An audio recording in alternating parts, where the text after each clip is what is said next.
Re-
Sairam, Sairam, everybody. Hope you are all keeping safe and healthy. Welcome to the fifth episode of Prema Pravaham Connect to Reconnect series of alumni satsangs. Today we have a special guest amongst us who will be sharing his experiences with Swami, his brother Venugopal Bhamitpati. To give you a brief intro, brother Venu, who's also famously known as Hyderabad Venu, is an illustrious alumni of Sri Satya Sai Institute of Higher Learning, Prashanthi Nilayam campus. He was lucky to have born to parents who were devoted to Bhagwan since 1980s. And hence Samati activities and bhajans and seva were all a natural transition for Brother Venu. He was part of the Balavikas program in Mumbai during the early part of his childhood. After completing his electrical and electronics engineering in Hyderabad, Brother Venu joined the Hyderabad Sai Youth during 1997 to 2001. In that phase of 4 years, Brother Venu made multiple visits to Prashanthi Nilayam to seek Bhagwan's blessings, and Swami did bless him with several interactions, several memorable experiences. And in 2002, upon Swami's command, Brother Venu joined Sri Satya Sai Institute of Higher Learning, Prashanthi Nilayam campus for pursuing his MBA program. During his student days, Brother Venu was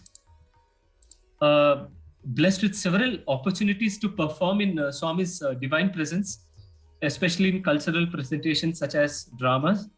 He was part of 2 convocation dramas, and he was also part of the Mandir Bhajan group. And in 2003, he was fortunate to accompany Swami to his summer retreat at Kodaikanal, along with Sadhguru Madhusudan Sai back when he was Brother Madhu to everybody. After completing his MBA in 2004, Brother Venu worked in multiple multinational enterprises, including Deloitte, Bank of America, JP Morgan, and currently he's serving as Vice President in HSBC. To particularly talk about it on the Seva front, he's actively engaged in several service projects of Hyderabad youth, especially from 2007 to 2011. Brother Venu was the youth coordinator of Satya Sai Seva organization in Hyderabad. It was during this time that he also scripted and directed multiple cultural presentations, including dramas in the Divine Presence at Prashanthi Nilayam. And in 2010, Brother Venu was instrumental in mobilizing a youth, over 1,000 youth from Hyderabad for a conference which was to be conducted at Prashanthi Nilayam, and it was a great success by Bhagwan's grace. Later part of Swami's mission, he was one among the few chosen for the subtle mission of Bhagwan back in 2011, and he was also blessed to be part of Sadhguru Madhusudan Sai's famous Kailash Manasarovar trip back in 2013, along with a few other alumni brothers. And the details of this trip, this historic trip, is beautifully captured in the book Story Divine Part 1. It is a great book for all of us to read. I urge you all to read that book.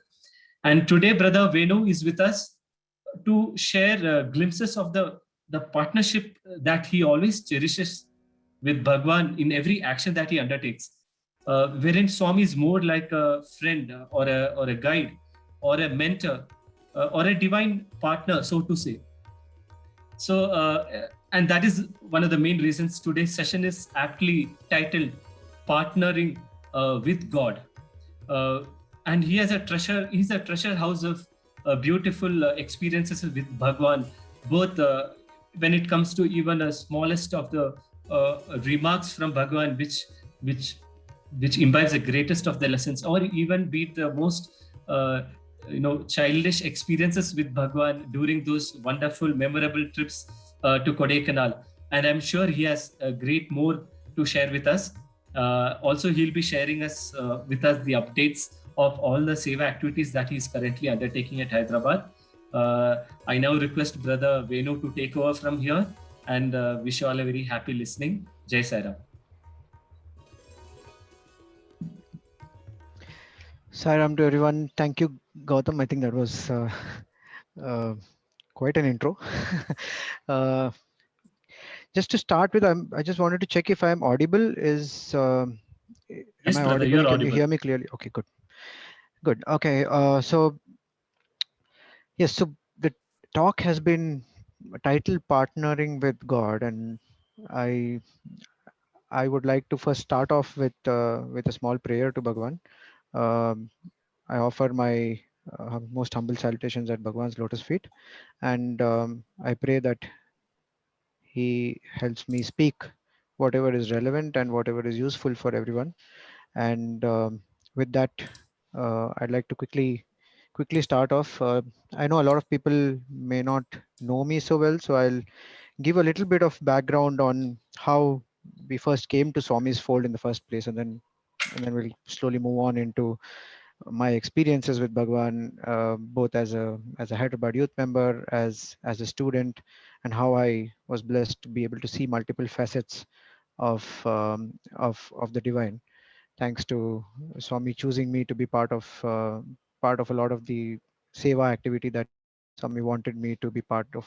So I'll quickly start off with how initially my family got attracted to Bhagwan, and it was in the 80s, early 80s, that my parents first, got associated with the Bombay Seva Samiti, and we used to go for the Samiti bhajans and all of that, and then one day, what happened interestingly was that there was this person called Mr. Parthi Prabhakaran who was also a member in the Samiti, and he said, let our families go together to Puttaparthi. So their family and our family together, we went to Puttaparthi, and I was, I think maybe in my second standard or third standard.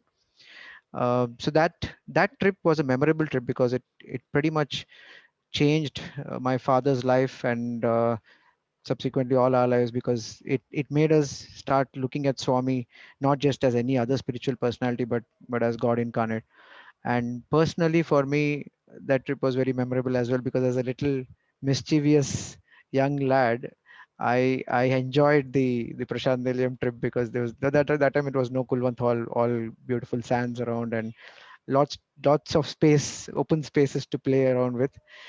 But what I remember very fondly from that trip is that that was the first time that I was not scared of being alone. So what happened was, before that, I used to always have this fear as a kid of being alone, or being closed in a dark room and nobody there, and I used to be scared of darkness, of loneliness, and so on.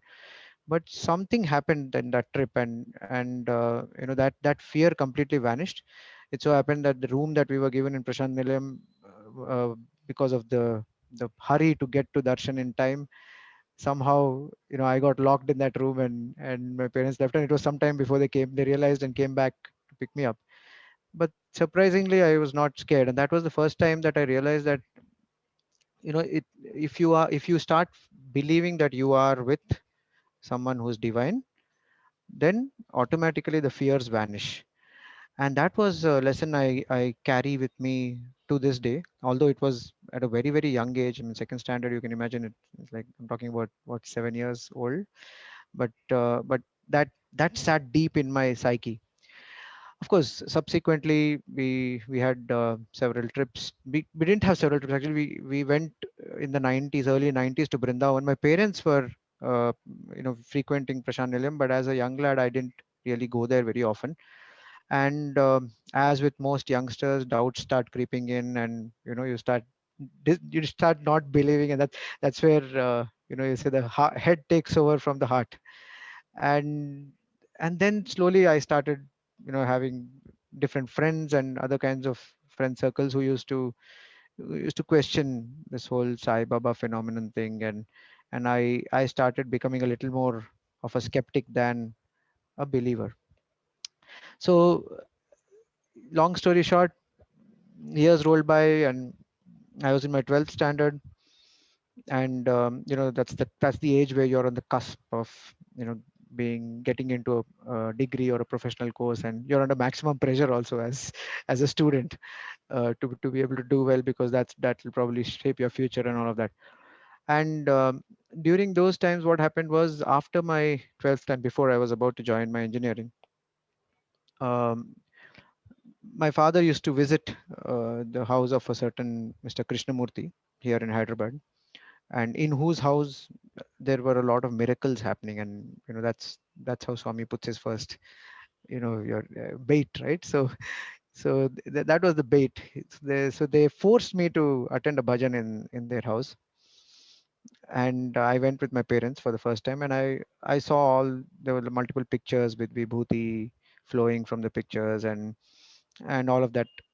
Even then, it didn't really make such a big impression on me, because I was used to listening to these things from my childhood.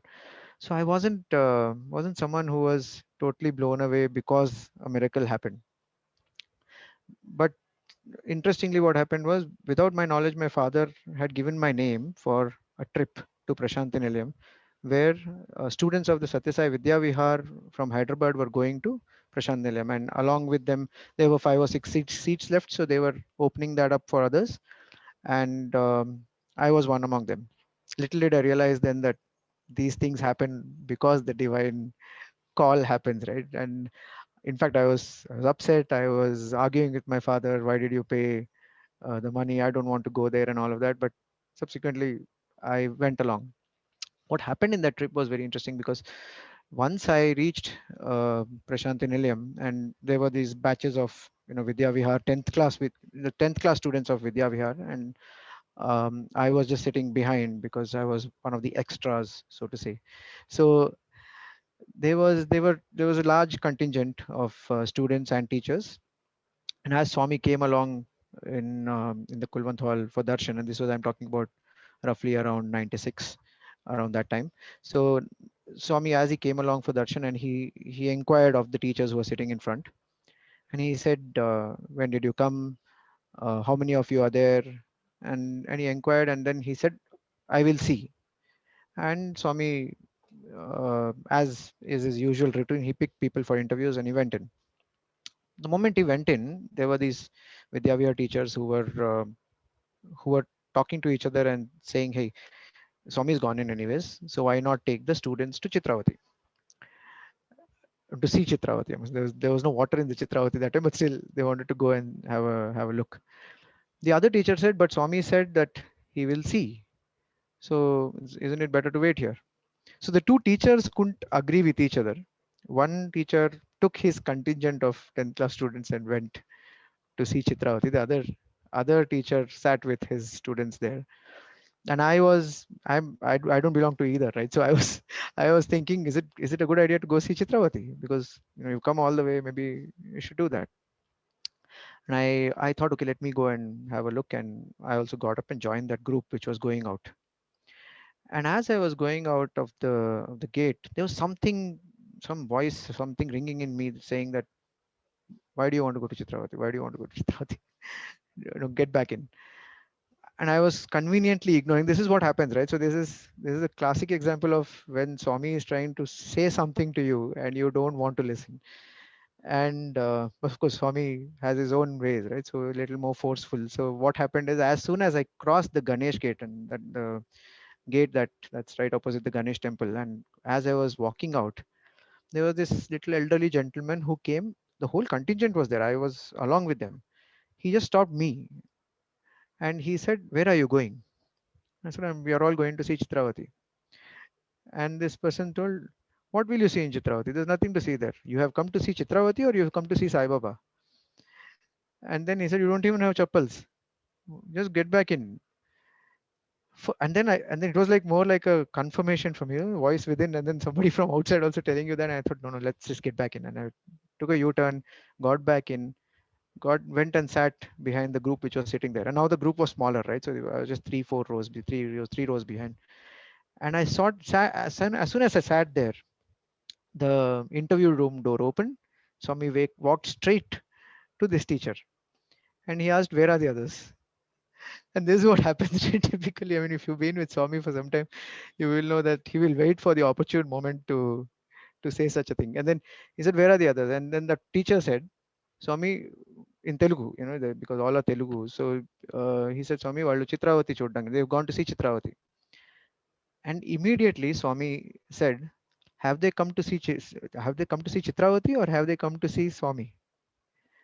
And as soon as he said that, he looked at me. I was just 3 rows behind, and he said, "Kada, is that not so?" And for me, it was like, oh my God, this is exactly what was told to me 5 minutes ago near the Ganesh gate. And it was kind of a reaffirmation for me that it is basically Swami who's controlling who does what and moves where. And that kind of sat in my head that, hey, here's somebody who's not just any other spiritual master or any other teacher. And then Swami said, "Okay, I will give Pad Namaskar in the evening," and he created Vibhuti.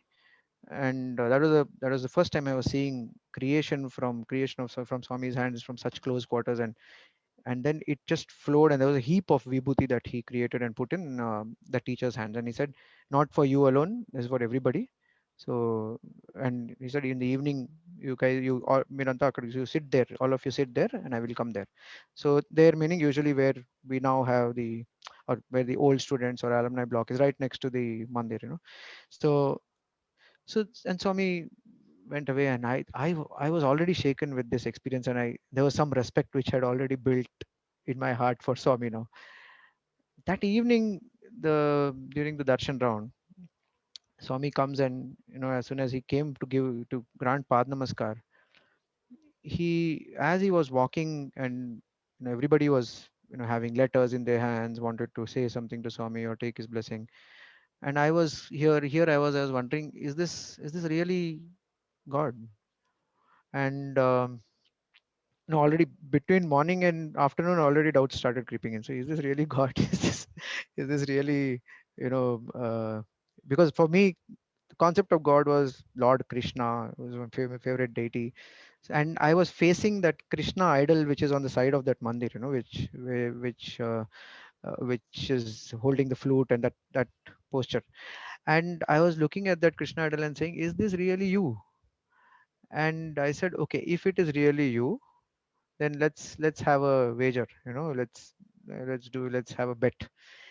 If Swami comes along, and everybody will anyway touch his feet and all, right? If he comes along, and if he on his own, without any external prompting, he on his own comes and touches me, then I will believe that it is you." In hindsight, maybe I should have asked for something greater, but but that's the human mind, right? So, and I said, I thought, that thought came as a passing thought. And subsequent, a lot of things, a lot of conversations were happening around me. The other students were also, some were doubting, some were believing, and so on. But as soon as Swami came for Pad Namaskar, right from the far end, he was, at least I felt, he was straight looking at me, and with that beaming smile, which you will have when you meet somebody after many many years, the old long lost friend kind of look. And he was having that look on his face.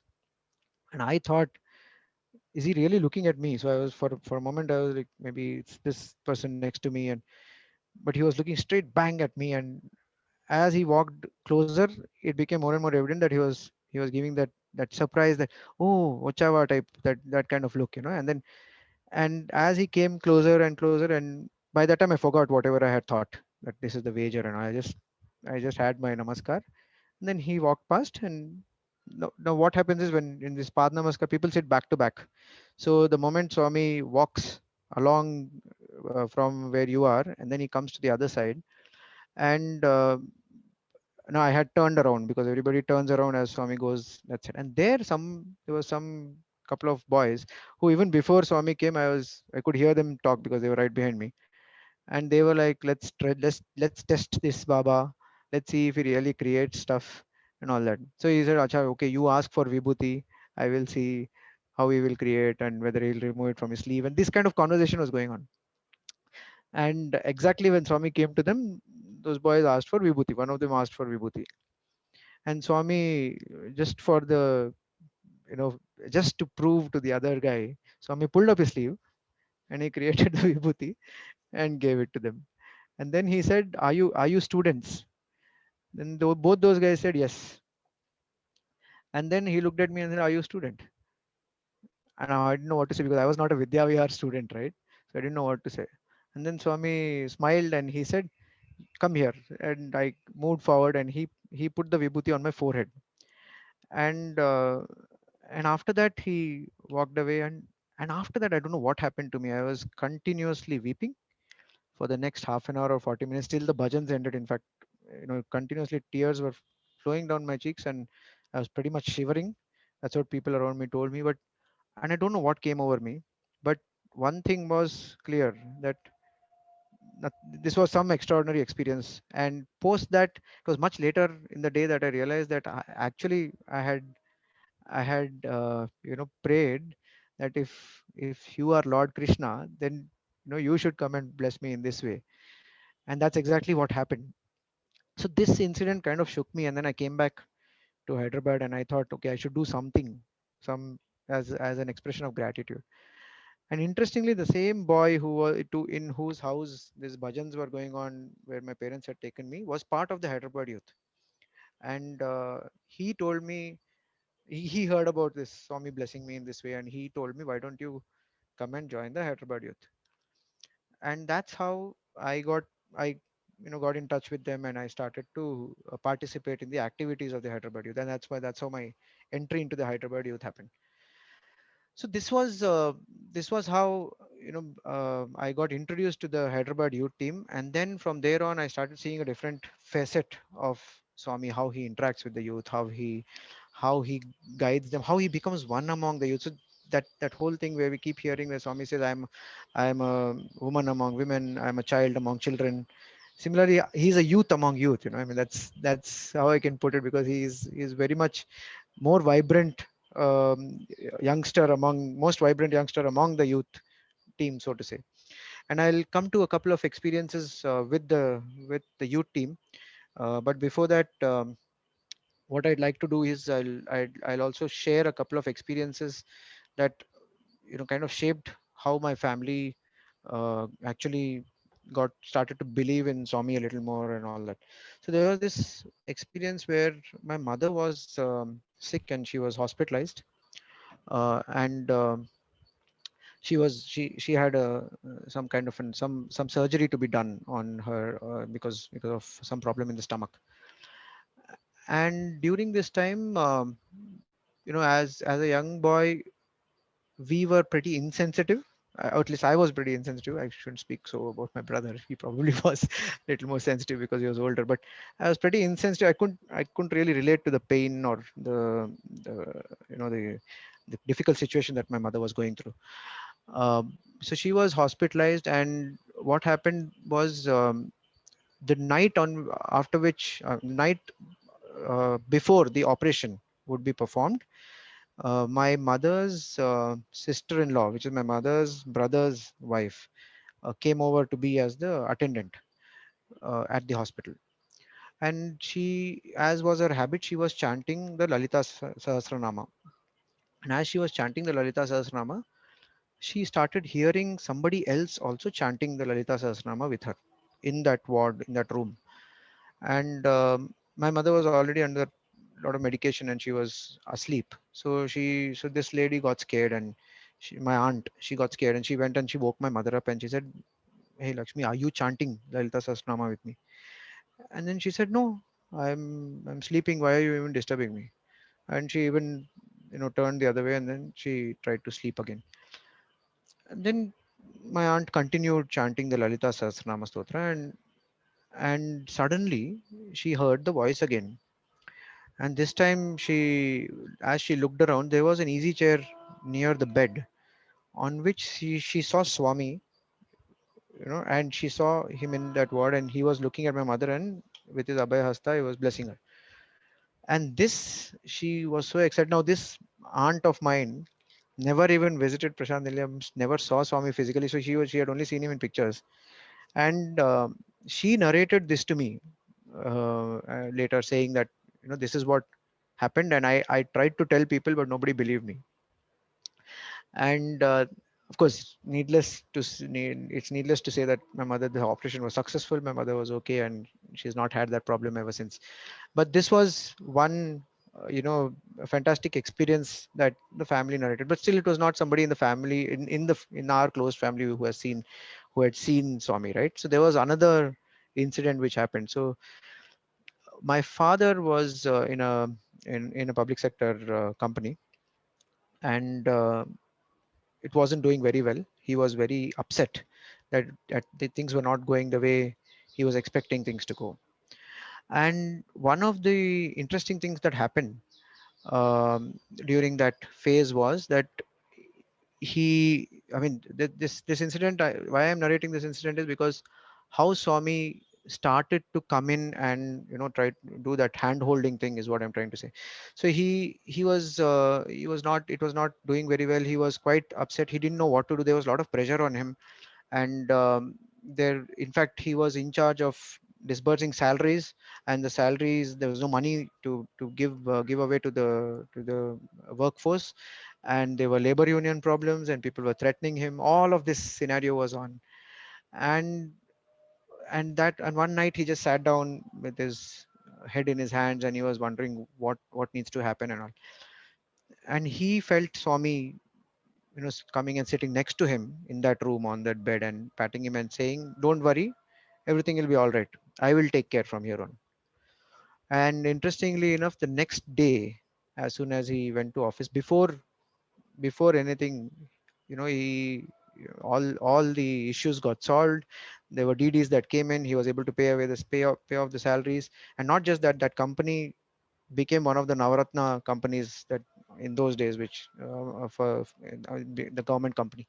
So these couple of incidents kind of tell you that how Swami comes in, and he starts really taking care of your family and issues. Once you start having that faith in him, and that he will do, that's the initial bait, right? So then starts the real journey, right?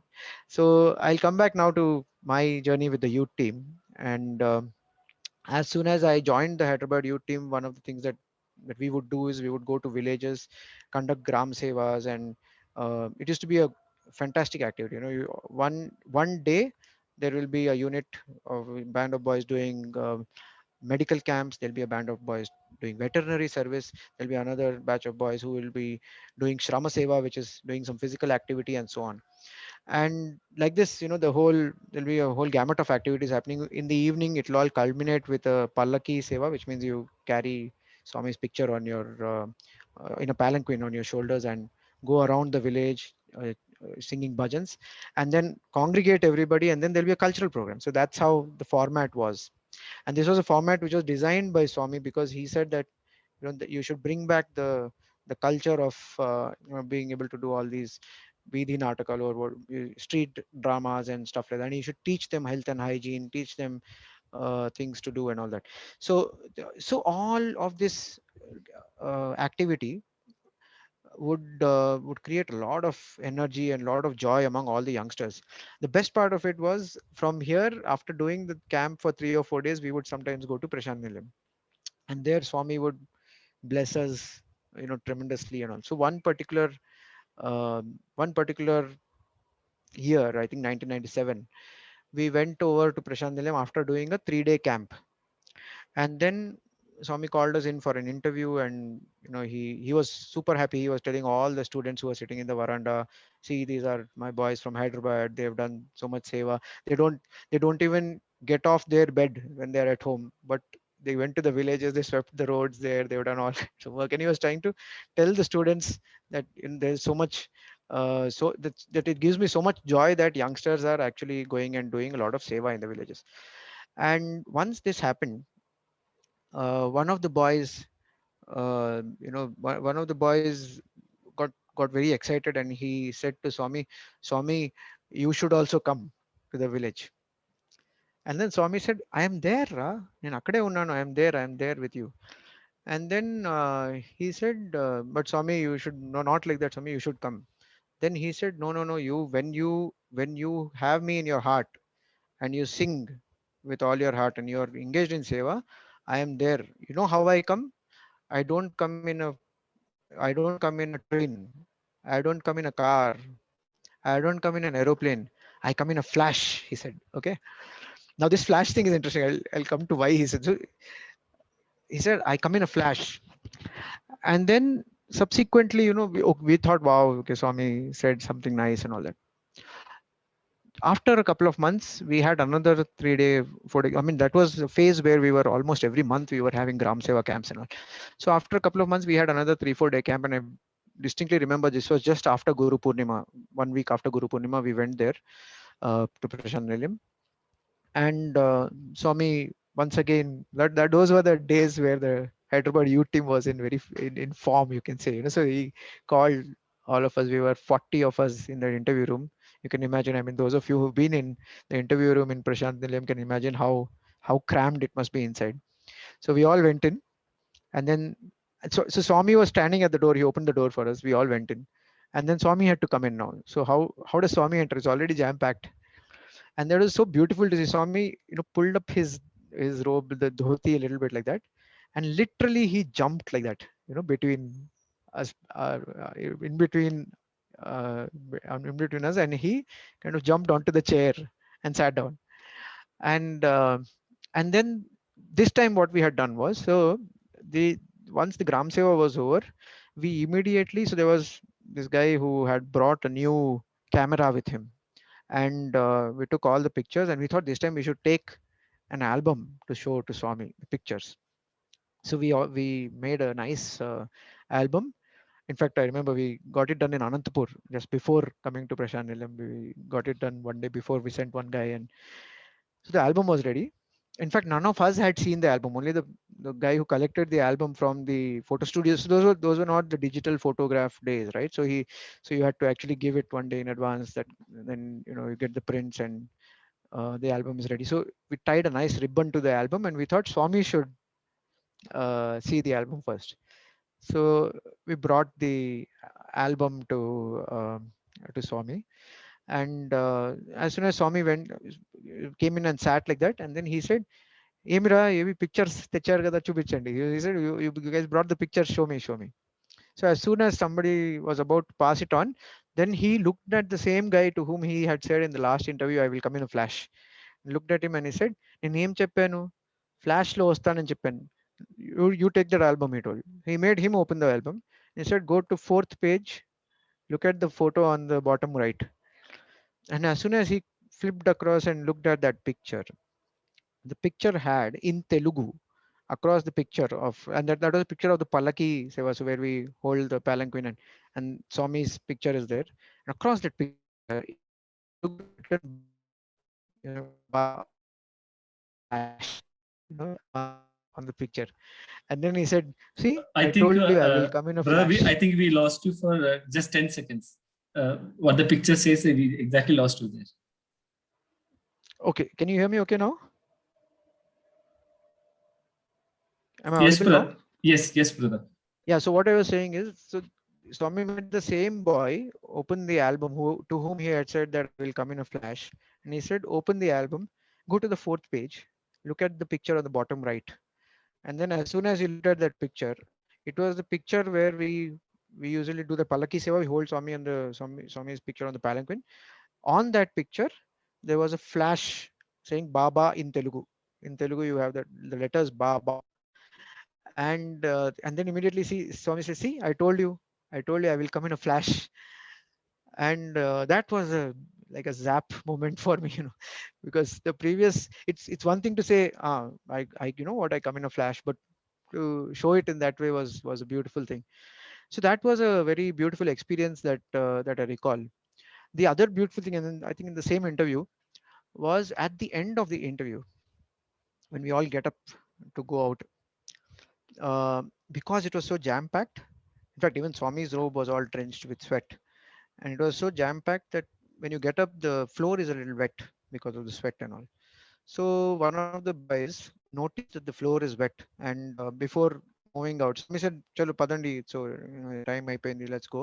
And Swami got up, and as the other boys were starting to get up, this boy noticed that the floor is wet and started to try to clean with, he took out his kerchief and was trying to clean the floor of clean it of sweat.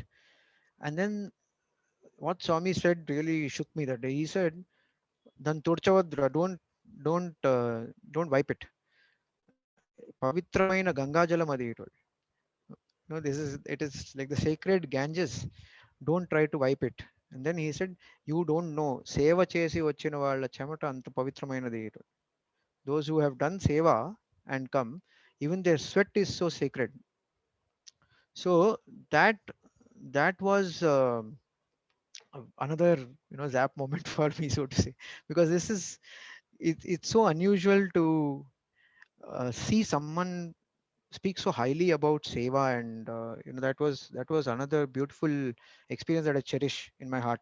In fact, I had narrated this when I had visited Pandarpur along with Sri Madhusudan. And that time he actually reiterated this experience and was telling the boys that it is like that. It is true that those who give their life or time in seva, even their sweat becomes so valuable. So that was a beautiful incident that I recall. So I'll make it a little lighthearted. I'll probably share. How am I doing on time, brother? Uh, let me just see. We are 5:40. Yeah, 5:40. I think we have, 45 minutes Okay. more. Okay. So quickly, I'll just quickly share two or three other interesting incidents. So one of the beautiful experiences that I recall is, there was this band of engineering boys that I had taken to Prashant Nilayam along with me once, or not once. In fact, we had gone there more than once, at least three times that I can recall. And this was during my engineering days. So what I tried to do was collected my classmates, some other boys from other engineering colleges who were also part of the Hyderabad youth. They collected some of their classmates, and the intent was to take new boys to Swami, so that Swami can inspire them. They'll come back, they'll join us, and join us in our Gram Seva activity and all of that. So we collected a good batch of. There were, I think, 18 of us, and the interesting thing was that Swami had called us for an interview the previous year, and that was a different batch of boys. But that time he had called me separately, and in the morning he called the group, and evening he called me separately. And during the course of that interview, he said, "Every year you get some boys like this, new boys. I will speak to them." So I kept that in my heart, and I thought, okay, next year I should again bring a batch of boys. And this was that batch of boys. So we came all 18 of us, very hopeful that, because Swami had told previous year that he will call, right? So I was very hopeful that he will call us. Prashant Nilayam, the way it works is that you go there, you can seek a group darshan permission. So you could take a permission for sitting as a group. Am I audible? Have you lost me? Okay, because I see Gautam frozen on the screen, so I don't know if. We can hear you, brother. Yeah, you All are right, audible, I'll go on. brother. I'll go on. I'll go on. No, because Gautam is the only other video I see, and he's frozen. So I thought maybe my connection dropped. Okay, so in Prashant Nilayam, the way it works is you take permission for group seating. If you go as a group sometimes, so we took permission for group seating, and they usually give you only 3 darshans permission, and we sat as a group for 3 darshans, and the whole trip was only 3 days. So uh, 3 darshans means 1.5 days gone. So all 3 darshans, Swami conveniently ignored us completely. So if we were sitting on this side of the, if we were sitting on this side of the path, Swami would look the other side and walk away. If we were sitting on this side of the path, Swami would look the other side and walk away. So we didn't know what to do, and all 3 darshans went away, and I was like, oh my God! But Swami had said that he will call, and I have told these boys that Swami, will call us and bless us and all. What do I do? And and we were praying. So it was not like we were not praying. We were praying, doing Gayatri, Sai Gayatri, whatever we can. We were continuously doing. And then that evening, when the second day, when Swami didn't look at us, and we thought we should do something, what else can we do? I mean, we have to do something to shake or melt Swami's heart. So we thought, let's sit all night and do Satcharitra Parayanam. I mean, this is all, kiddish. Today when I look back, it's all very kiddish way of looking at things. But what I'm trying to say is, look at how Swami responds to prayer. So all night we sat, we went out to the shop, bought Satcharitra copies. All 18 of us sat and we were doing Satcharitra Parayanam all night. 4 around 4 a.m. you come and you have to sit in the darshan queues, the where the token lines where they give the tokens for darshan. So we didn't sleep all night. We came and sat, and as soon as you have to come and start sitting in those lines, something in me told me that sit in this line. This is going to be the first line today. So I went and sat there. And initially we thought, as a strategy, we will split so that at least somebody can tell Swami that we have come from Hyderabad like this, if they get a front row. But I said, no, no, I'm pretty sure this is going to be first line. Let's all sit here. So all of us sat in that line, and it turned out to be the first line token. So we went in into Kulwant Hall, and sat along the curve. There's a curve where Swami comes along and walks towards the students from on the Gen side. So as we sat along that curve, the moment Swami came and he turned and he looked at me for a distance and he said, ఏమి రాత్రి అంతా పడుకొని నిద్ర లేదు నాకు రాత్రి అంతా పడుకోనివ్వలేదు meaning what is this whole night you didn't let me sleep, evidently saying that because you guys have been up, it's been troubling me. Oh, so he said whole night I didn't sleep, you didn't let me sleep, that's what he said. And then I slowly went on my knees closer to him and said, Swami, all are praying, Swami, please call us. Then he said, when did you come? And I said, Swami, it's been 2 days. 2 days, what have you been doing? You should be in darshan, where were you? And then, and he said, Swami, we were very much here. uh, and then Swami said, I will see, let me see. And he said, how many of you are there? I said, Swami, we are 18. And Swami said, 18, that's a big number, it won't fit in the interview room. And then I said, Swami, but your heart is very big, please call us. And Swami, he's so compassionate, he cracked a joke there. He said, heart I can give you place, interview room there is no place what to do. And then he said, I will see, and he walked away. That evening, that evening darshan again, we had to sit in token lines, and this time we got some 18th number token, and we were sitting somewhere behind. But as soon as Swami came for the darshan round, he stopped at the spot where we were sitting in the morning, and he asked for us. And immediately some Sevadal called us, and Swami called us in for an interview. The beautiful uh, experience that I had here was when once we were inside and Swami was telling us nice, wonderful things. I said to Swami, Swami, we were very tense whether you will call us or not. And then Swami said, see, if Swami has to call, he will call you whether you get the first line token or whether you get 18th line. And and I was like, oh my God, even even that is planned. Even the 18th line thing is planned. And then Swami said, see, uh, don't worry. As long as the term Swami used was Vaddinchevadu Manavadaite, if the one who is serving is our own fellow, ఎక్కడ ఉన్నా ముద్ద వేసిపోతుంది. Wherever you are, they will keep you in mind and will come and serve you and go. So don't worry, I am yours. So why do you need to worry? I will ensure that wherever you guys are, I will come and give you what you need. So that was a beautiful interaction that I had. Another lovely interaction, and this is where I want to talk a little bit about how Swami also started to spiritually train us. The beautiful interaction that we had was when the first time when Swami created a ring and said to me that, hey, no, Niki Diwali, I need to give this to you. So the background to that was the previous night we were sitting in the room as a group, and the discussion was that why does Swami create rings and chains and objects for people? Is it that does it mean that he cannot protect you if he doesn't give you a ring? So that was the kind of discussion that was going on, and I just blurted out of my ignorance, saying, no, no, no. Swami gives those people who don't have faith. So those who have faith, they don't need all this.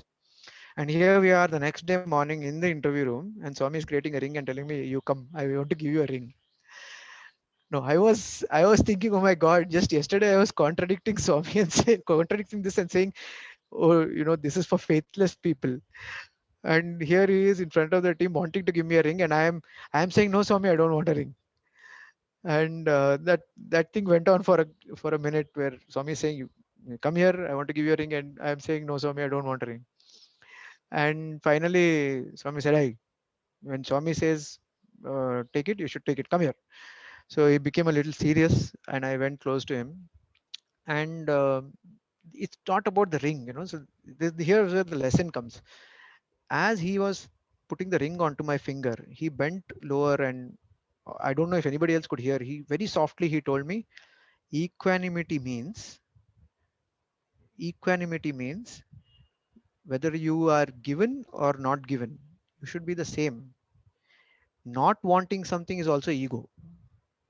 This is what he said to me. So, and I mean, that it took some time to sink in for me, because we usually tend to think that it is a sign of ego if something, Swami spoken to you, Swami's given you something, and then you go around saying, hey, I am special or whatever. But the other way around is also ego, where you start saying that, okay, I don't need this, I am above and beyond, holier than thou. Both are ego. And in fact the second type of ego is a tougher ego to get over, where it's called the righteous ego, the ego of being very spiritual or righteous. And that was a beautiful lesson that Swami taught, that how you should keep your balance and practice equanimity. And that was a very beautiful experience for me. Slowly and steadily, Swami was shaping me into more of, okay, getting little more into selfless activities and seva, and that becoming a little more core of my life. And during one of the occasions, one of the interactions, the the very interesting experience that I remember is where where I got the opportunity to ask Swami, Swami, how should my relationship with you be? And interestingly, Swami, you know, paused and he said, how do you want the relationship to be? And I said, I don't know, Swami. People say you are thousand mothers. So I don't know how to relate to you. And then Swami said, see, in my view, and Swami would always say it that way, in my view, na uddeshamulo, like that, in my view, in my opinion, the best relationship you can have now, and when he said now, I understand that he was saying at this stage. So he said the best relation you can have with me now is to think of me as your best friend. And he said, you know why? There are things you may not want to tell your mother. There are things you may not want to tell your father. But to your best friend, you will always tell everything. And Swami said, I am like that best friend. So this was a very beautiful memory for me. And I kept that in my mind that, okay, Swami is my best friend. So I need to, keep that in mind. And then Swami said something very interestingly. Swami said, Manamiddaramu, we both of us are, best friends. I am always with you, in you and around you. So keep that in mind always. Then you will be happy. So subsequently, and I'm telling you how he shaped, our thought process and also subsequently in another group interview. Now I was starting to have struggles with the mind, the young man that I was having that struggle in the mind about, okay, how do I keep myself focused on Swami? How do I keep my mind in check without letting it run here and there and all of that? And as a young man, it is a challenge. So subsequently, in one of the interviews, I was telling Swami, you told me that always think that Swami is with you, and I always try to think that way, but still I keep making mistakes. What do I do? Then Swami said, and this is what I wanted to come to, because that's the journey he makes us all go through. So he said, the problem is you're thinking I'm with you. Start thinking I'm in you, and then you won't make a mistake. So he said, as long as with you, and as long as you think I'm with you, you will keep thinking, Swami, forgive me. But when you start thinking I'm in you, then there will be nobody else to forgive. You have to start thinking that you have to behave like Swami, because I'm still a long way away from there. But the beautiful thing about this was how Swami, from how you can build a relationship with Swami, to a best friend, to being somebody who's always with you, to somebody who's now saying that start practicing that unity between between the two of us. That what now what Swami is nowadays saying more often, that start practicing I am divine. So he had told me that time. And then that was a very interesting experience that I had. And I'll tell you how he showed me this in you thing once I became a student. So this was all my Hyderabad youth days. Then subsequently in 2000, so one of the interactions, he told me that after your engineering, you join in my institution, join MBA. So I joined MBA in 2002 by Swami's grace. And fortunately, Swami used to interact with me quite often, even during my MBA days. So one of the beautiful experiences that I recall is, there was this day where um, we used to have, so for each subject there would be assignments that need to be submitted in time and all that. So one of the subjects I was a little late on completing the assignment, and the period for that subject was in the afternoon, before which the assignment had to be done. So that day I skipped lunch, because usually what happens is we come back from college to hostel, we have our lunch, and then we go back to college. So that lunch, that half an hour break, I wanted to utilize it for completing my assignment. So I skipped lunch that day, and I completed my assignment.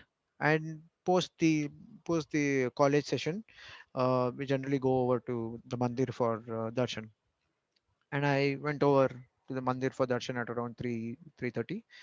And Swami came along, and as he walked past me, he stopped where I was, and he said, "What did you have for lunch today?" And this was the only day I skipped lunch in hostel. And he came and asked me, "What did you have for lunch today?" And then I didn't want to say, "Swami, I didn't have lunch," because that will sound little inappropriate. So I didn't want to say that, but I remember that in the hostel room, the my classmates who had come back from lunch, one of them was very upset that it was carrot. The curry that day was carrot, and he didn't like carrot. And he was like, "Oh, what man? Today they gave carrot. I don't like carrot." And so I recall that, and I said, I didn't say, "Swami, what did I have?" I didn't reply to that. I said, "Swami, in the hostel they served carrot today." And then Swami, look at this, son. So Swami said, "What? Parrot?" I said, "No, no, not parrot, Swami. Carrot, carrot." And then Swami again. So in spite of me being loud enough, clear enough, he said, "What parrot? Why are they serving non-vegetarian in the hostel?" And then I said, not parrot, Swami, carrot." And then Swami said, "No, no, no, this is very wrong. They should not be serving parrot. This is wrong." And he went in. He walked away and went into the interview room. I was wondering what is wrong. Either something is wrong with me saying this, or something wrong with Swami. He's not able to hear properly. And after he went in, and I sat down, and I thought, no, no, Swami won't say something just for the heck of it. And I tried to mull it in my mind, and then it struck me that I am only repeating what somebody else has said. And that is like, that's what a parrot does, right? It just repeats what somebody else has said. So I was only repeating what somebody else has said, and maybe that's why he said parrot. And as soon as this thought came, again the interview room door swung open, and Swami came walking towards me. And he came again close to me, and he said, "I also didn't eat today." And he said that with such a sad face, as though nobody has fed him, and I was feeling very bad that he's saying this. And I said, and then Swami said, if you didn't eat, how would I eat? Don't skip lunch. And he went, he walked away. Spoke to another couple of students, something, and he went back in. And that day, I realized that when Swami keeps saying, "I am in you, I am in you," and we keep chanting every day before every meal, "Aham Vaishwa Naro Bhutva Praninam Deham Ashrita Pranapana Samayukta Pachamyannam Chaturvidam." He's saying, "I am the one," where Lord Krishna says in the Bhagavad Gita, "I am the one who is inside you, who is digesting the food that you take every single day." And that day, Swami, kind of pointed that out in an experiential fashion, saying, "Hey, if you didn't eat, it means you didn't feed me." And that was the more practical application of the Aham Vaishwana Bhutva. And that's why, in all of this, the whole experience, what comes to my mind is that when we chant, we tend to chant mechanically, but actually it really is the indwelling Swami who is actually the recipient of whatever we offer. And that was another beautiful experience. So i'll I'll quickly move on, because I think we are running a little short on time. So I'll quickly move on to some more So we experiences have, with subtle. Yeah. yeah, so we have half an hour. So probably you could, yeah, immediately, share to all Yeah. your nice experiences. Yeah, I think even Swami visited your home also, I believe, right? Yes. Uh, yes. So you could share those, some of those snippets. It will be a great, Yeah, great to hear sure. that. So, yeah. So I'll quickly talk about the connection and how I made the connection to the subtle Swami in the subtle form, and then I'll share a couple of nice interactions and experiences.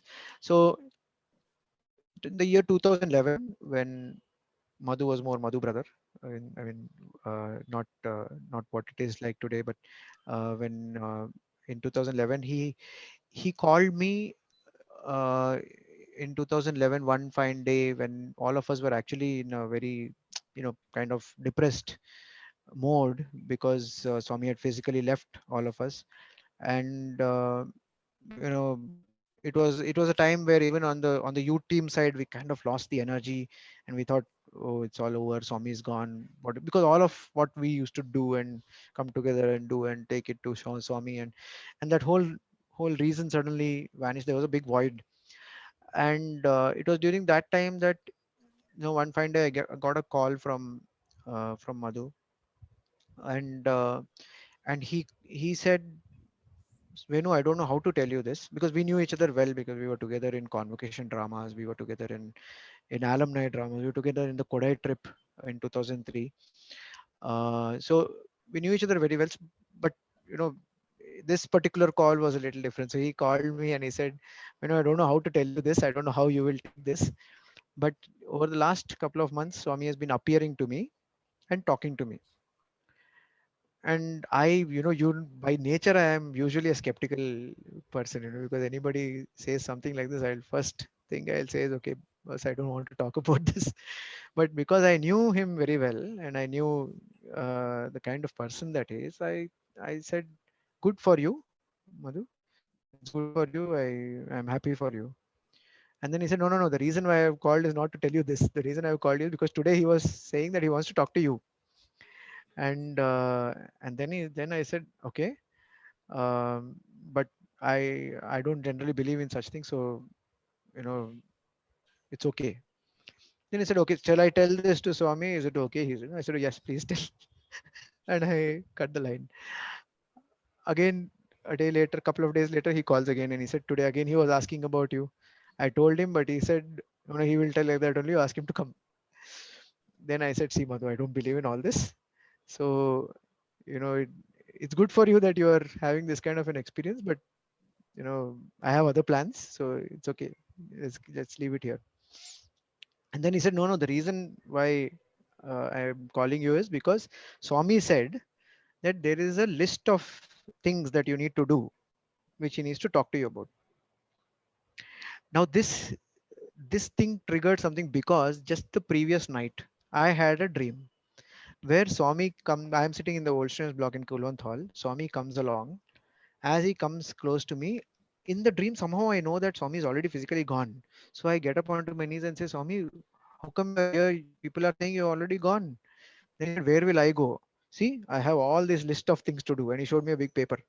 And he said, see, these things you have to do. Some of those items, he said, these things you have to do.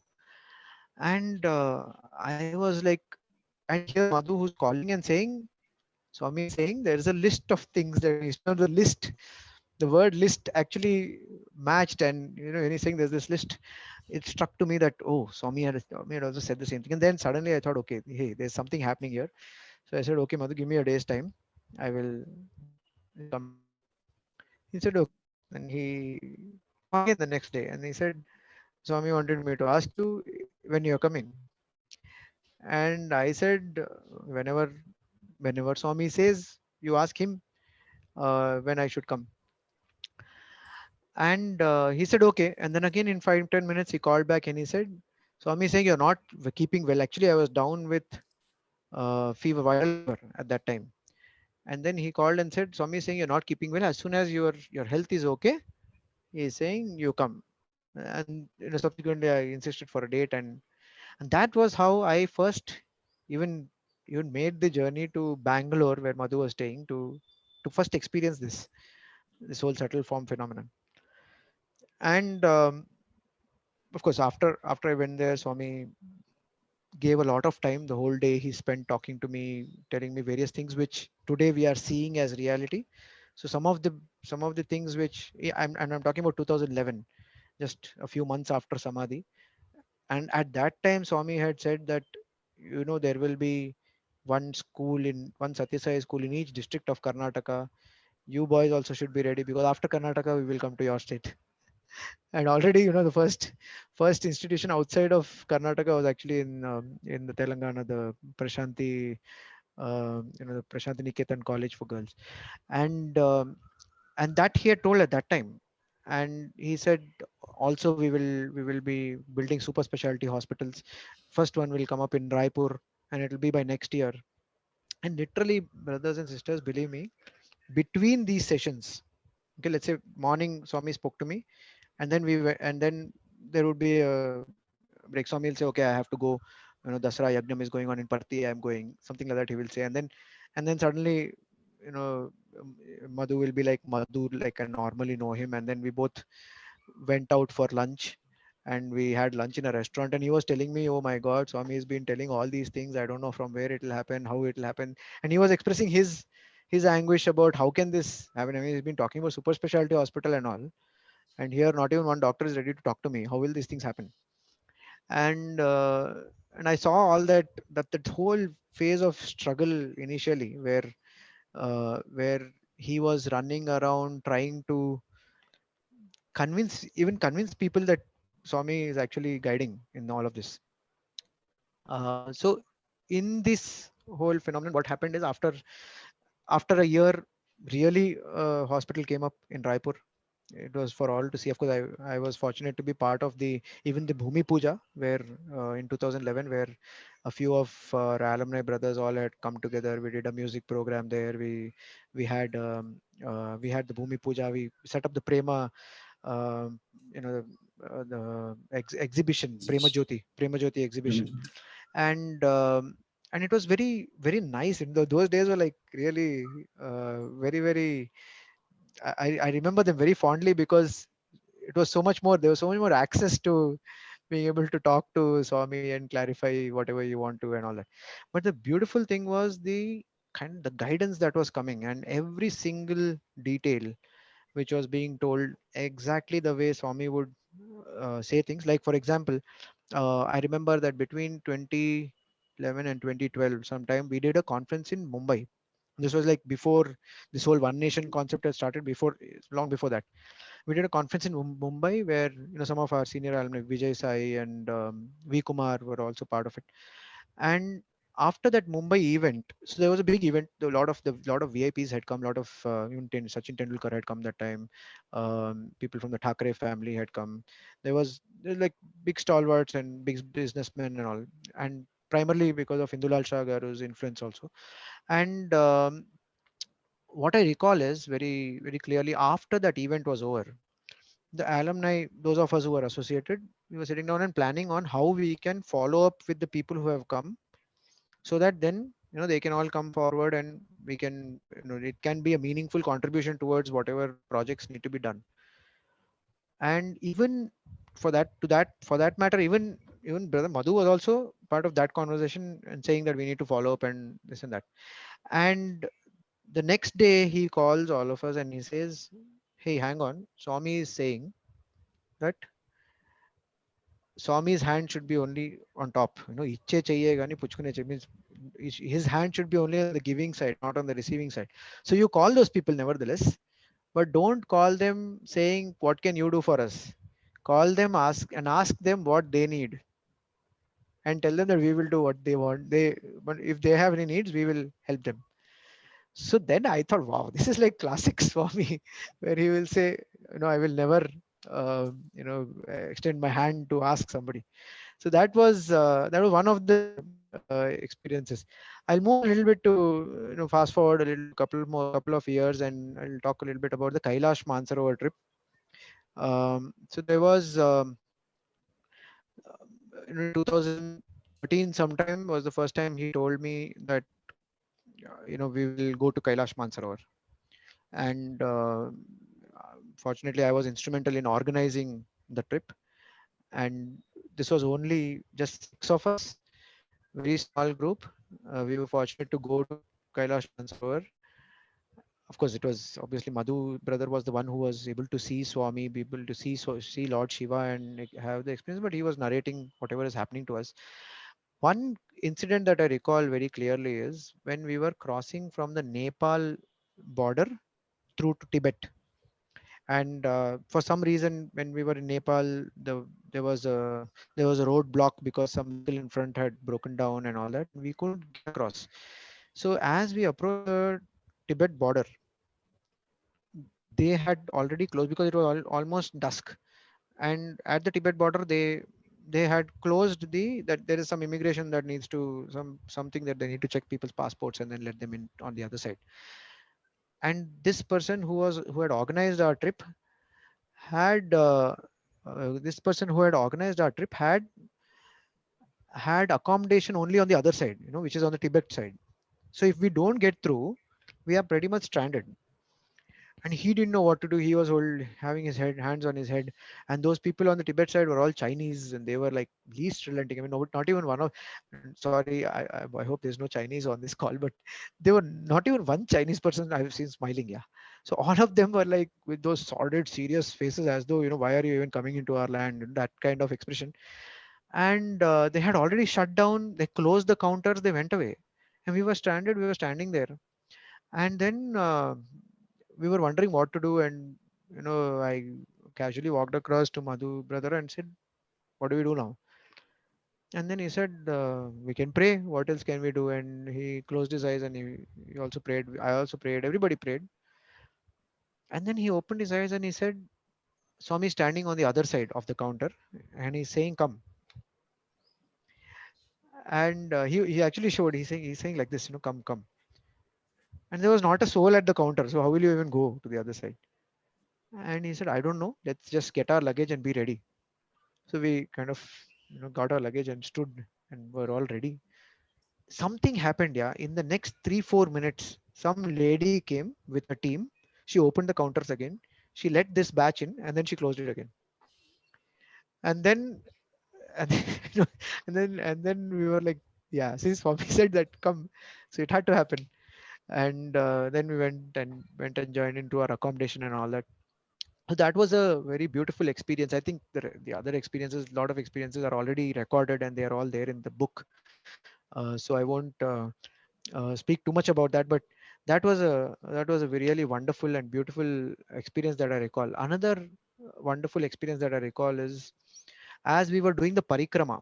So while we were, when we went till the Kailash and we started the parikrama thing, and that was the first day, right? So you keep walking, kept walking, and as we reached a particular point, the Sherpas who are there with us, the Nepali Sherpas who help us throughout the parikrama by helping us they carry our luggages and all of that. They said, okay, another so one of our brothers asked how far is the first stop, and how far do we have to keep walking like this? He said, yeah, just behind this mountain. It'll hardly take you 10-15 minutes, is what he said. And he said that, and we were slowly having our snack and all that. And then suddenly Madhu brother said, hey, Swami is coming. And he said, Swami is here. And Swami is saying, I'm very happy that you finished half the walk. And we were like, he just said that the Sherpa just said is on the other side of the mountain, right? I mean, of the walk, right? It shouldn't be half the walk. But turns out that it was actually half the distance only that we had covered. And they say that just to keep your spirits high, that oh, abhi aur utna dur jana hai. They won't say that. So that was another interesting tidbit thing that happened. So yeah, overall, Kailash Mansarovar trip was a very memorable experience. The other beautiful experience that I also recall is where Madhu brother was telling us how Lord Shiva appeared, and he prostrated in front of Swami, and that whole experience is actually there in the book. So I won't delve too much about that. I'll quickly move on because I think we are running a little short on time.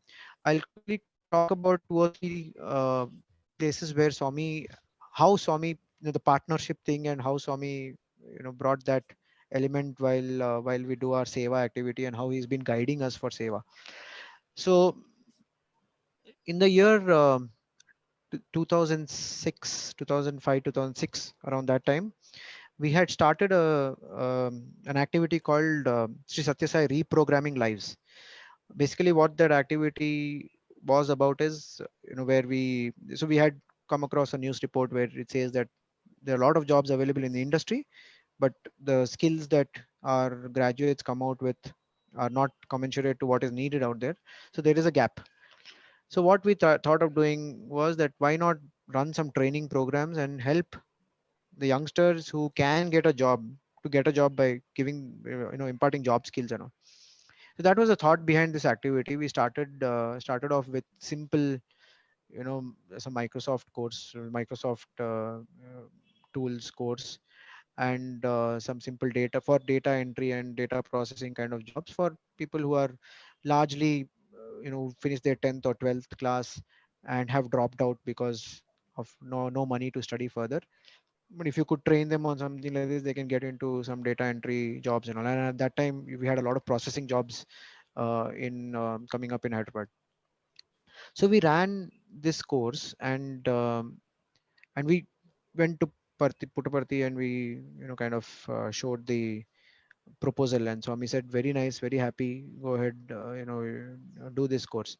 And he said something interesting. He said, it is not it's not job skills that you should be thinking of. It is about life and character building.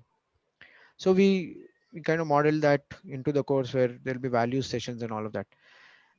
One beautiful incident I recall is in this whole episode, one of the students who who used to be in an Irani cafe. So in Hyderabad, you have these Irani cafes, small cafes where people come and have tea. And this boy was working as a cleaner in one of those cafes, and he heard the about this course on radio FM, because we had also, one of our brothers was working in FM radio, and one of the FM radio channels, and he offered to put a free announcement there that for those who have discontinued, passed or failed 10th, 12th, and discontinued, here's a course that we are running free of cost in Shivam. And this boy heard this announcement, and he came and enrolled himself into the course. The course ran for some 45 days or 2 months or something like that. At the end of it, what we wanted to do was we wanted to do a graduation ceremony kind of thing, where we will call the parents of each of those children, and in front of them we will offer the certificates saying you've finished this course. And also we had spoken to some companies to place them or absorb them into jobs and all that. So whilst this was on, all the others were okay to go. This boy was sitting and weeping as after we told about this. So when we I went and asked him what happened, and he said, "Sir, I have not seen my mother in the last 3 years. I don't even know where she is." I said, "How? What happened?" So he said, "I failed my 10th, and then I didn't want to show my face at home, so I ran away from home. And since then, I have been working in this Irani cafe, and I heard this announcement, and I started coming to this course. So morning I work there, evening I come for this course. Now you are saying go and call your parents. I don't even know where she is." Then then we said, "Nothing doing. You have to call your mother. Go find where she is. How are you? I mean, we'll give you 3 days time. Go find where she is." So he actually went back to where he had, his old house. They were not there. He found out from people, and finally he caught hold of his mother and brought her for the graduation day ceremony. And on the day of the graduation day, he when his certificate was being given, he said, "Can I speak?" And he took the mic and he said, "I want my mother to come and give me this certificate." And she came onto stage. He fell at her feet and he wept, and he said he was sorry for having run away.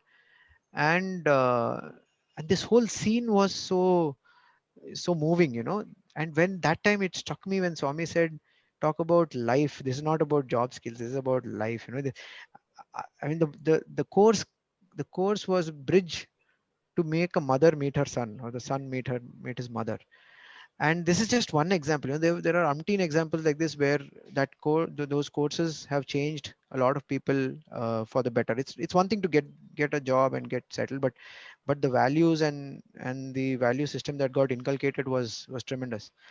So whilst this was on, and then when we went back to Puttaparthi and told Swami about this, I mean, we didn't tell Swami about this story, but we showed him an album, and Swami pointed at this boy in the album, and he said, "Ah, he met his mother."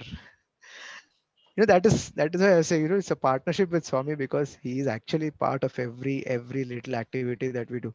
The activity per se is not such a big activity compared to many others, because a lot of people even at that time were running big trusts and doing big things. But Swami was, putting slowly. Swami is more interested in planting the seeds. Why do you think Swami gives so much time to students when there are so many VVIPs and global rich people who are waiting to do things for him? But he would give a lot of time to students. For him, what is important is, what am I investing into to create a brighter future? And that was something that I saw. One more thing he said during after a couple of more 2 3 more courses, was he asked, "Why are you not taking this to the districts, other districts? Why is this only in the city?" And that then created another wave of activity where we started doing it in different districts. Now I'll come to the subtle form connection. So after Swami Samadhi, we stopped this activity because, for various reasons, we were not getting enough support, and we kind of halted the activity. So there was one instance where Swami came to our house, and I'm talking about 2012, around that time, and he called our U team. And during the course of the introduction, he said, "Why did you stop that computer education program?" So one of the brothers said, "Swami, we were not getting enough support." And Swami said, "No, no, no, you should not stop. You start it again." And he said, "Have you forgotten how many lives it has changed?"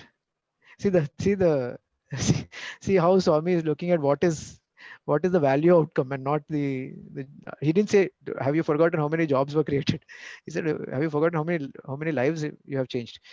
Lives the course has changed." And so we restarted that reprogramming lives activity. And even today, as we speak now, there is a course going on where we are doing it online now because of the COVID scenario and all of that. But there are courses which are running, and we are trying to help as many people. So this is one small example of an activity. Another thing I recall very fondly is the Gram Seva activity, village activity. I remember that one of the interviews where Swami said to us, you Gramam lone chudantra Swami. You see Swami in the villages. You see Swami in the villagers. And very beautifully he said that. And and that interaction, one of the brothers said to Swami, but Swami, we want to be physically close to you. And then Swami made a very very poignant remark. He said, what will you gain? Physical is all false. What will you gain being physically close to me?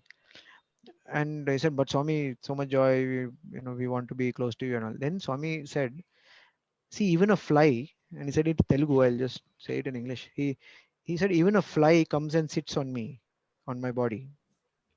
It doesn't get moksham because of that. So don't be like the fly. You should be like the bee, which can take the essence. And the essence is everywhere. And I am telling you that go out and serve. And that is where you will find Swami. This is all only reminder. Don't go by the reminder. And very beautifully, Swami once was telling us about, in one of the interviews, he was telling us about the guru, and what a guru is supposed to do. And very cutely, Swami, I mean, you would have heard a lot of definitions, right? Gunatita, Rupa Varjita, all that. But very simply, he said in Telugu, Guru అనేవాడు గురిని చూపిస్తాడు. Means the guru is the one who shows you the goal. Guri means the goal. He says గురిని చూపిస్తాడు. Guru is the one who shows you the goal. But the journey is yours. The path that you have to take, he will show you that this is the road, but the journey is yours. And then he said, supposing, okay, you come on a highway and you see a signpost saying Bombay this way, Bombay to the right this way.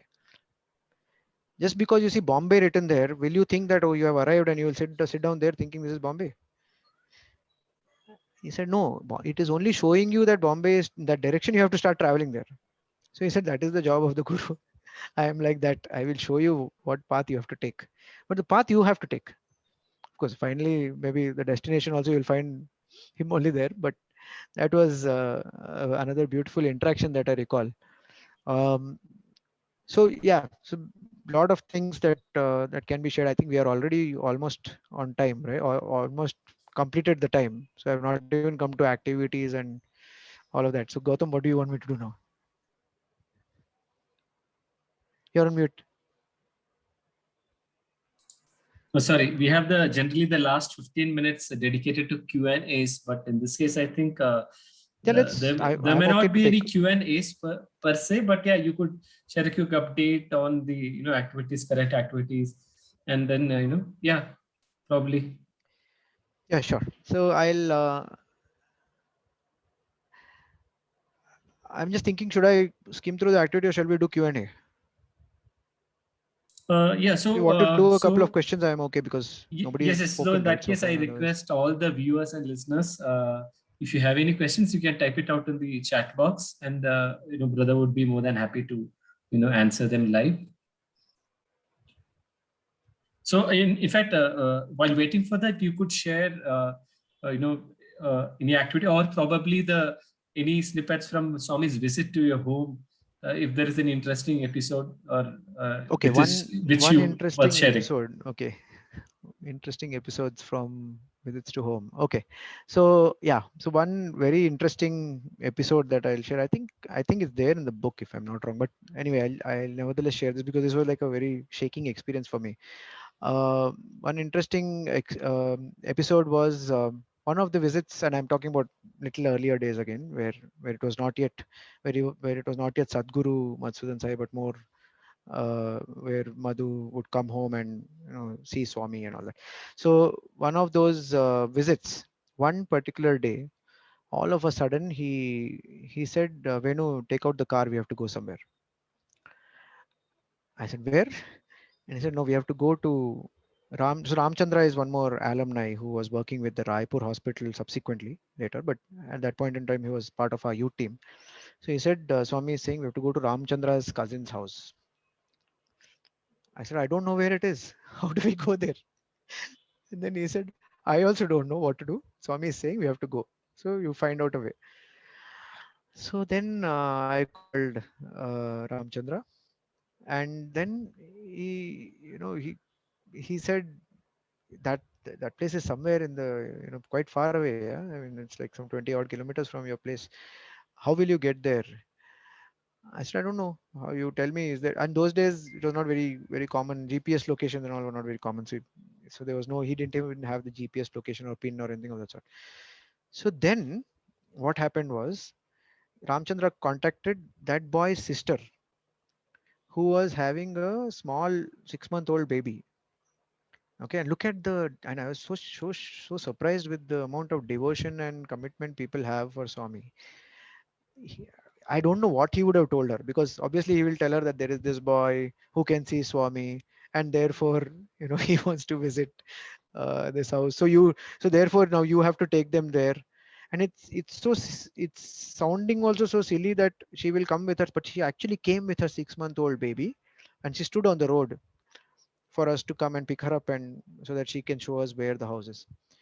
And so we picked her up on the way, and we went to this boy's house, and it was a long drive. It was like 3 a.m. in at night, and on the way, Madhu brother was telling me that I don't know for what. He told me keep vibhuti packets with you and start off. And then I said, what else did he say? I mean, did he not say why you're going? What is? He said nothing else. He told, just go there, and I'll tell you what to do. He said. So we went there, and as soon as we reached the place, we went up, and now those people didn't even know that Swami is coming to their house.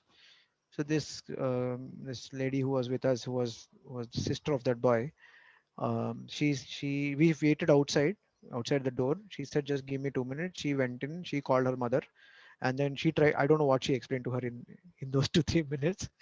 Then immediately some table was set up, some Swami's photo was put, one chair was put, and all of that. And through all of that, Madhu brother was telling me that Swami is standing and waiting for them to finish. And after everything was over, Swami came and sat. And those days, Madhu brother used to sit down, and both of us were sitting down. And and he started conversing with this boy. Now, this boy is someone who even I did not meet. Forget about Madhu brother meeting him. Even I had never met him. We didn't know him at all.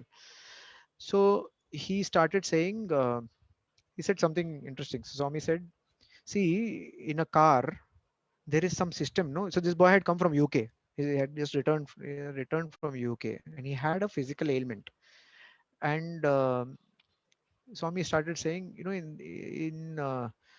in the UK where you are, in the car they have something, no, based on which you can track where the car is going. And then he said, yes, yes, Swami, that is they call it GPS system. Ah, so like that, in all of you also there is something by which I can track where you're going, what you're doing. And then he said, I know where you went, what you did, and why you are in the situation that you are in. And after that, he said, he told, yeah, see, this is interesting. He told his mother and his sister, this is their house. He's come to their house for the first time. He's telling them, can you both go into another room? I need to talk to him separately. So both of them, poor ladies, they went into another room, and I was feeling little odd. So I said, should I also go?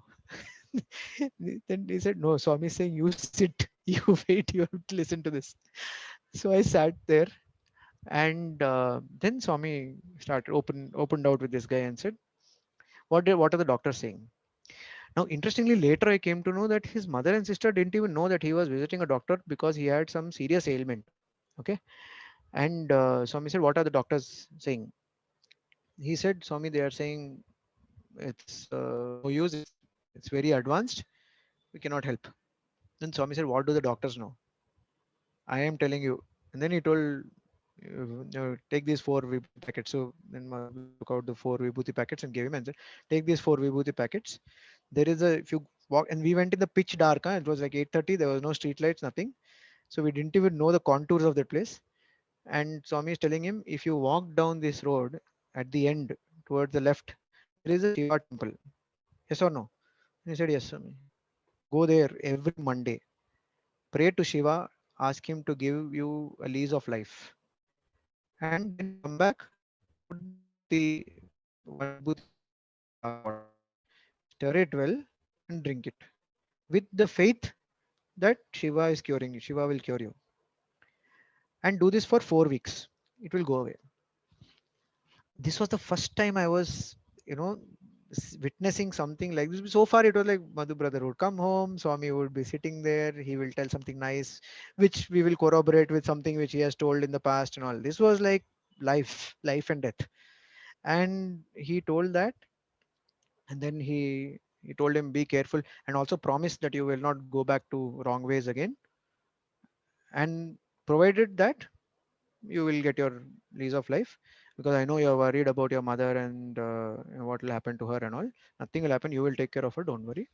And I am assuring you. And he blessed him well.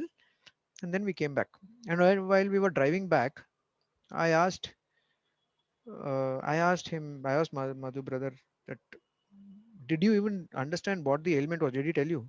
He said, no, I don't have no clue. What you heard is what I heard, he told. And then he said, I don't know. There is something. I don't know what that ailment is, but it looks like something serious, because Swami was, speaking to him in that vein. So what it made me realize after that is, how Swami is so intertwined with everybody's life, and that he knows the in and out of everybody's life. And that kind of also, you know cemented that thing in me, that hey, this is through what is happening through Madhu brother in this scenario is actually Swami, yeah, who will give you life and talk about something like this. And after, of course, subsequently, that boy, we kept in touch with him. He became part of the youth team. And subsequently I got to know that it was really a serious ailment which he overcame. Even now when we visit Mudenhalli and Swami sees him, Swami will tell whoever is around him, Swami will tell this boy, Swami, Shiva cured him from cancer he was about to die. Like that Swami would tell very often. So those kind of that kind of was a very shaking experience when one of the times when he came home. And then yeah, okay, I have some questions, so I'll quickly see if I Yeah, can so take we any. have two questions. One is actually three questions. So one is how to experience Swami in our daily life. That is one question. So probably we could go one by one. Yeah.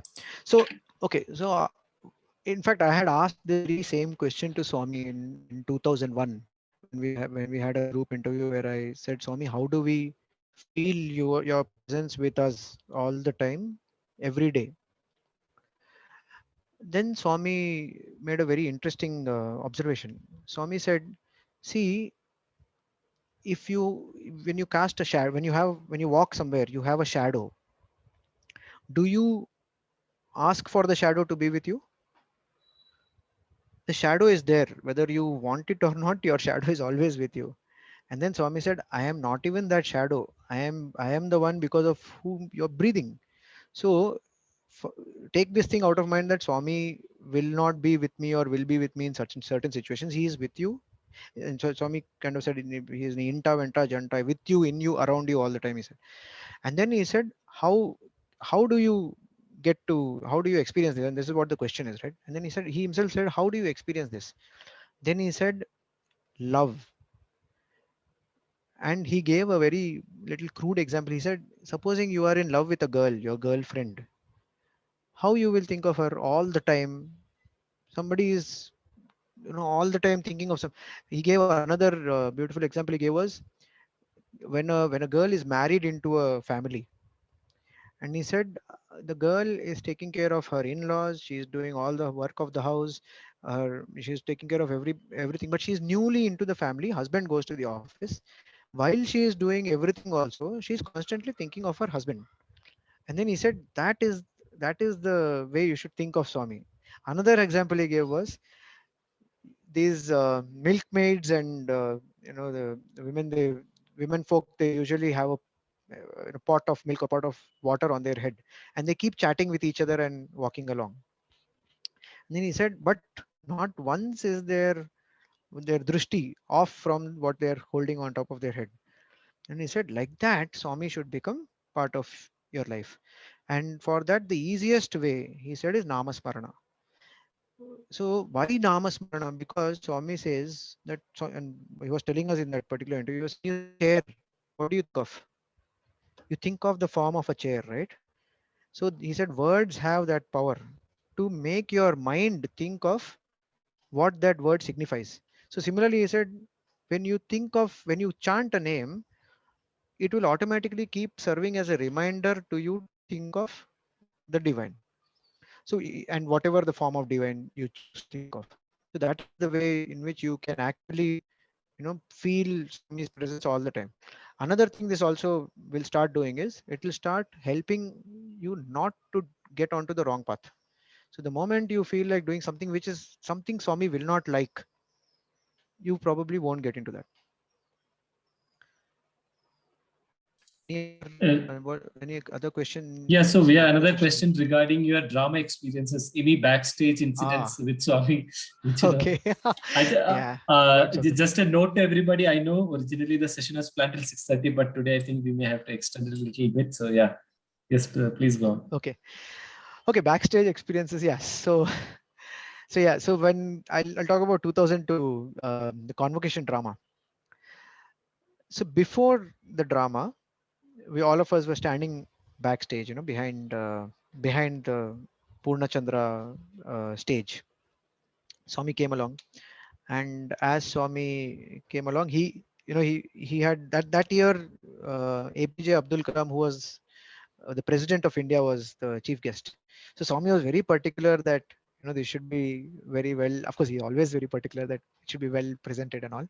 And this was a drama which was unique in many ways, because I think, and Gautam, correct me if I'm wrong, but I think even subsequently also, I don't think there is any drama in the history of Prashanthi Nilayam, convocation or otherwise, where only 9 people have been in a drama. Most dramas will generally have a big contingent. Maybe there'll be main characters will be like 5 or 6 or 9, 10 or whatever, but there'll be a huge contingent, because usually it's always like maximum people should get opportunity. That year, Swami was very particular. Only these 9 and nobody else. The entire drama was only 9 of us, and so all 9 of us were standing behind the. In fact, even Madhu brother was also part of the drama. So when Swami came backstage, and he came and he said, "Today, President is there, so all of you should perform well, and this and that, and all he was trying to make us more aware that President is here." And in my head, it was going on that who cares? When you're with Swami, you actually don't think about all this. You only think about how well can I present it for Swami. In my mind, I was thinking, who cares? And then Swami had come ahead, so President was yet to arrive, and he was telling us, you should do well. All of you boys should do well. And then I said, Swami, uh, please bless us that we should do well. And then Swami said, it is already over. You've already done. You already Aipendra drama already I've seen. It is you will do well whether you like it or not. You want it or not. You will do well. And then he walked down. He spoke to the others. In the meantime, the president arrived, and the president was ushered backstage. And Swami came. He started introducing each of us, and then when he came to me, he said, surprisingly, he said all of these are doctors. Actually, none of us were doctors, but he said all of these are doctors. And then he said, um, this boy this boy thinks, who cares who comes or who doesn't come? And I was like, oh my god, this is shocking. Don't say that. Who cares who comes or who doesn't come? They are all doing only for Swami. He's thinking, am I right? He asked. And I was like, I didn't know what to say. My cheeks went red because president is here. And then and that was a beautiful backstage incident. The other very interesting incident that I remember, and this is not backstage as such, but more a drama practice or rehearsal incident, was one of the days when we were practicing in the institute auditorium. Swami would pay sometimes surprise visits to come and see the drama practice. So he came along, and what had happened was the previous day he had changed some of the scripting of the drama. So in that in that scripting change, um, my role got changed a little bit, and therefore there were new dialogues which needed to be written, which we sat at night and wrote, and there was not enough time to practice the new change in dialogues. And Swami had come with his contingent of Central Trust members, some guests and all that, and came and he sat in the institute room and he said, start. So we started off. When my scenes came, my new changed scenes, and I had still not memorized the dialogues. So I was, little not so confident, and there was somebody along the flanks in the side who was prompting the dialogues, and I was rattling out the dialogues with some gaps, and also it was not very nice and not very fluent, and I was really embarrassed because it looked like only I am not performing well. Yeah, at the end of it, all of us come down and we kneel down, and as Swami is walking out, he talks to each one of us. As soon as he came to me, he said, "Oh, this boy, very good acting, excellent, very, very beautiful and very good acting." And he looked behind, and there was Goldstein and some of the other big, maybe I think Giri sir, who was the vice chancellor, was there, and he said, "See, this boy acted very well." They were like, "Yes, sir." I mean, once Swami says that, what will they say? They said, "Yes, Swami. Oh, yes, Swami, brilliant action." And then Swami bent a little lower and said, "Dunnapota." Dialogue lo marchipoyam. So only I could hear that. So he said, "You buffalo, how could you forget your dialogues?" And then I also in Telugu I said, "Swami, just last night we changed the dialogues." And then Swami looked back again and then, "See, he's excellent action. He's so humble. He's saying that, Swami, it's all your grace." I mean, the conversation was something else, but he was trying to cover up. So this was another cute incident. Um, so yeah, and then Brother, we have a very specific question from one of the participant. Is asking, how can I get my son to have faith in Bhagwan? I've been praying for many years. to be honest, and I might sound a little radical here, I think nobody can. I mean, it's not something that is given, that is cultivable. So one thing Swami used to tell us very often, and he had reiterated that in some interviews also, was that everybody is born with faith. So Swami once in one group interview was telling us that, how do you know that your mother is your mother? How do you know that your father is your father? He asked that question directly. One of the boys who similarly said, Swami, how can I develop faith in you? And then he said, faith is already there.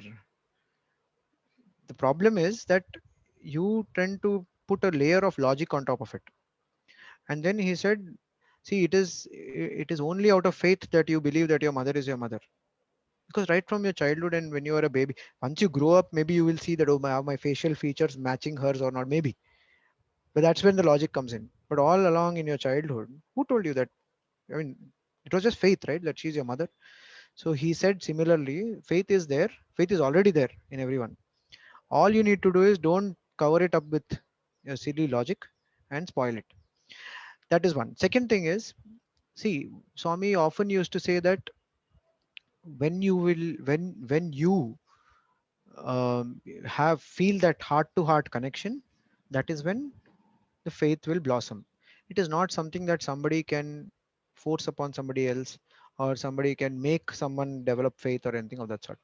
Something will happen, some incident will happen, something will trigger in your child's heart, which will then create that faith. This is my understanding of how this thing works, but that is what Swami used to say. Okay, I because you said faith, I will also recall one more. I also recall one more interesting tidbit from an interview. So this was with my parents when Swami was about to send me away from Prashant Nilayam, and I had asked him about a similar question about faith, and I said, Swami, I have some faith. It's not like I don't believe in Bhagwan, but I have some faith, but how do I develop intense faith? And then I asked him, when, like for example, Mirabai, they always often people quote Mirabai as somebody who had a lot of faith in Lord Krishna. And when the Rana gave her that cup of poison, what was she thinking? Was she thinking that Krishna will anyway cure, or Krishna will anyway save me? And was that the faith? And then Swami very interestingly said, see, she didn't think so much. One who is at like her will not think so much. They, whatever comes to them, they will offer it to God first. So she, as was her habit, she said she thought Krishna Arpanamastu and drank it. It doesn't matter to them what the consequence is. It's not that, see, faith is not about getting a desired consequence.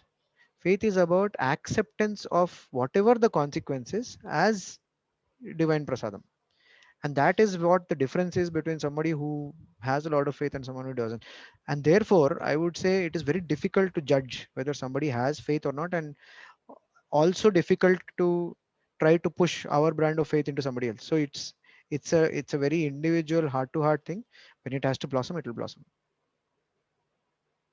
Thank you, brother. I think this was a great session. Actually, what you told last kind of resonated a lot. Faith does not mean getting a desired consequence. It's about going with the flow, and take it as it comes. I think that was a great, summarizing of, what faith means to all of us, actually. I think probably we could call it a day. And in fact, most of them have been, asking how can we, what you call, bring you once more for another session, similar such session. We'll plan it. This for the audience, especially who has requested. We'll plan one more session with Brother Venu on a much later date. We'll convey that also. So please stay tuned. And I think probably we could draw this session to a close, and we could. In fact, I wanted to thank Brother Venu for all his for his valuable time, because being such a having such a busy schedule, in spite of that, he managed to take out some time for doing this. So we thank Venu brother profusely for this, and also the entire our Prem Pravam Satsang coordination team who helped us set up everything in place. And also we once again, so we also thank all the devotees and alumni who has joined us from across the globe, and especially Sri Sathya Sai Annapurna Trust for helping us with the Zoom call. And most important, not the least, Bhagwan for his bountiful blessings and making sure that we spend a wonderful evening filled with prayers and filled with gratitude to him, as always. We thank you all. We could end with a Shanti Mantra, a pray for universal peace, harmony, and happiness. And we could close the session.